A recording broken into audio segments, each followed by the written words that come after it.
Hello hello hello hello गोजोन फुंबिलिनि गाहाम हामलायनाय सिबिनायखौ नोंथां बयनिसिमबो जासिहरग्रोनाय जाबाय।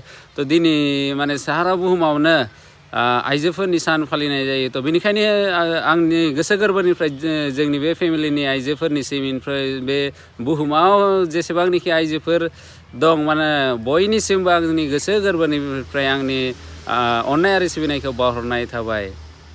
मानोना बे आइजोआ जोंनि जिबनाव थारैनो बिराद माने मा होनना बुङो बेखौ कालार लाबोयो आरोना कालार माने रंगिन बानायना होयो आरोना आइजोफोर थायाबानो जोंनि जिउआवबो माने बिराद ब्लेक एन्ड वाइट जायो आरोना। ओमफ्राय न'खरावबो जुदि आइजोफोर थायाबा बेबो ब्लेक एन्ड वाइट जायो, खामानि दामानिफोरा मोजाङै जाफुङा। बेनिखायनो आइजोफोरखौ बिराद गोनांथि दं। बेनिफ्रायनो आं खावलायो बे समाजावबो आइजोफोरखौ दासिमबो माने बेदिनो खानानै दोनो, आइजोफोरखौ बिराद गाहायाव नायो। त' बेनिखायनो आइजोफोरखौ जोंबो लोगोसेयै लानानै थाबायनांगोन, अब्लासो माने समाजाबो जौगालांगोन। ओमफ्राय बेनोसै, ओमफ्राय माथो बुंबावनो, खाथियाव थाबाथ' एसे चक्लेट माबा माबि होनो हागौमोन आरोना।